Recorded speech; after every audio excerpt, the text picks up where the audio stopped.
आज हम एक अहम मुद्दे पर बात करने वाले हैं। भारत में हाल ही में जो वोट चोरी के आरोप लगे हैं उन पर। जी बिल्कुल।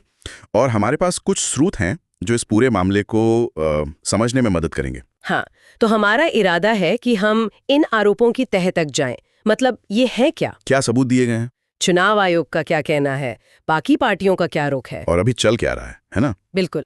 तो चलिए शुरू करते हैं। जी तो ये सब शुरू हुआ, जहां तक मुझे पता है, 1 अगस्त 2025 को। हाँ, 1 अगस्त को, जब कांग्रेस नेता राहुल गांधी ने एक कह सकते हैं काफी गंभीर आरोप लगाया। उन्होंने कहा कि भारत का चुनाव आयोग यानी ईसीआई वो सत्ताधारी पार्टी बीजेपी के साथ मिलकर वोटों की चोरी कर रहा है। और इसी को उन्होंने वोट चोरी कहा। जी हाँ, वोट चोरी। और सिर्फ कहा नहीं, उन्होंने दावा किया कि उनके पास सबूत भी हैं। अच्छा, किन राज्यों के बारे में? उन्होंने महाराष्ट्र, कर्नाटक और बिहार जैसे राज्यों का नाम लिया।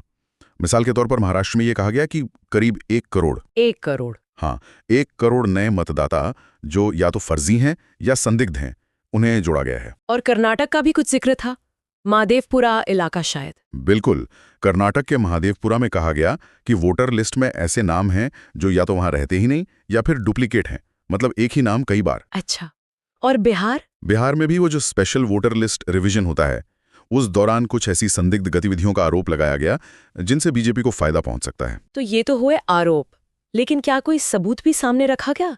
क्योंकि आरोप लगाना एक बात है। सही कहा। तो 7 अगस्त को राहुल गांधी ने कुछ वीडियो और दस्तावेज शेयर किए। ओके, क्या था उनमें? उनमें कथित तौर पर फर्जी वोटर नाम, डुप्लीकेट एंट्रीज, मतलब एक ही वोटर कई जगह, कुछ अमान्य पते, फर्जी तस्वीरें वोटरों की, और यहां तक कि जो ऑफिशियल फॉर्म होते हैं ना वोटर जोड़ने के लिए, उनका गलत इस्तेमाल। बाप रे। और एक बात जो चौंकाती है वो ये कि अकेले महादेवपुरा इलाके में ही दावा है कि 1 लाख से ज्यादा वोटों की चोरी हुई। 1 लाख? सिर्फ एक इलाके में? ये तो बहुत बड़ा नंबर है। जी, आंकड़ा वाकई गंभीर सवाल खड़े करता है। जाहिर है चुनाव आयोग ने इस पर कुछ तो कहा होगा, चुप तो नहीं रहे होंगे। बिल्कुल नहीं। चुनाव आयोग ने इन सारे आरोपों को सीधे सीधे खारिज कर दिया। खारिज कर दिया? मतलब?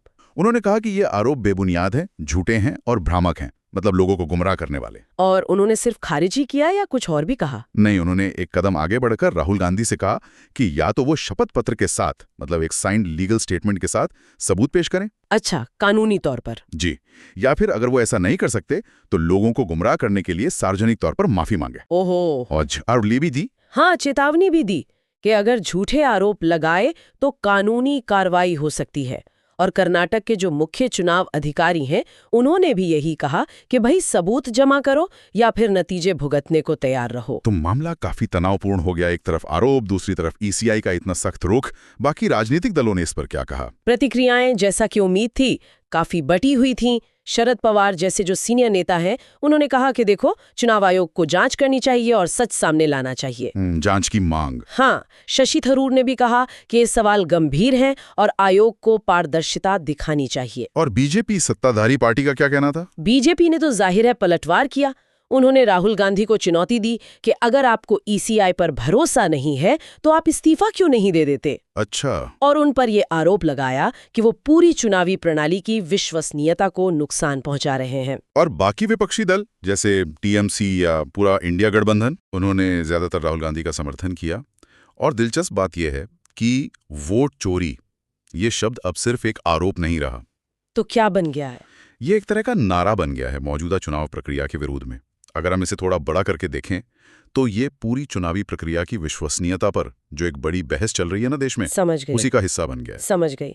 तो मतलब ये मुद्दा अभी खत्म नहीं हुआ है, अभी क्या चल रहा है? नहीं, बिल्कुल खत्म नहीं हुआ। राहुल गांधी ने जनता तक अपनी बात पहुंचाने के लिए और शायद समर्थन जुटाने के लिए वोट चोरी नाम से एक नई वेबसाइट भी लॉन्च की है। वेबसाइट? अच्छा, उसका मकसद क्या है? मुख्य मांग है ज्यादा पारदर्शिता। खासतौर पर वो चाहते हैं कि पूरी वोटर लिस्ट जो है उसकी डिजिटल कॉपी तक सबकी आसान पहुंच हो, ताकि कोई भी जांच सके। बिल्कुल, ताकि आम नागरिक या कोई भी संस्था खुद देख सके कि कोई गड़बड़ी तो नहीं है। पारदर्शिता बढ़ाने पर जोर है। और कोई योजना? जी हाँ, प्लान्स में चुनाव आयोग के ऑफिस तक मार्च निकालना भी शामिल है।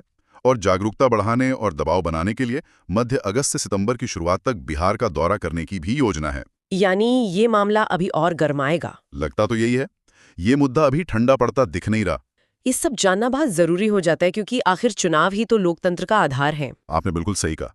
अगर वोटर लिस्ट ही सवालों के घेरे में आ जाए, उसमें फर्जी नाम हो या उससे छेड़छाड़ हो, तो चुनाव के जो नतीजे हैं वो शायद लोगों की असली मर्जी को ना दिखाएं। सही बात है। इन आरोपों ने भारत में चुनावों की निष्पक्षता और पारदर्शिता पर वाकई में बहुत गंभीर सवाल खड़े कर दिए हैं। ये एक बुनियादी सवाल है कि हमारी जो चुनावी प्रक्रिया है वो कितनी सुरक्षित है, कितनी भरोसेमंद है। तो कुल मिलाकर हमने देखा कि कैसे वोट चोरी के आरोपों ने एक बड़ी राजनीतिक बहस छेड़ दी है। एक तरफ सबूतों के दावे हैं और दूसरी तरफ चुनाव आयोग का सख्त खंडन और कानूनी कार्रवाई की चेतावनी भी है। बिल्कुल, ये टकराव की स्थिति है। हाँ, और इन सब घटनाओं को देखते हुए एक सवाल शायद हम सबके मन में आना चाहिए कि ये जो मतदाता सूची है, इसकी शुद्धता, इसकी सच्चाई को पक्का करने के लिए हमारे पास, मतलब आम नागरिक के पास और पूरी व्यवस्था के पास कितने असरदार तरीके या रास्ते मौजूद हैं। ये वाकई सोचने वाली बात है।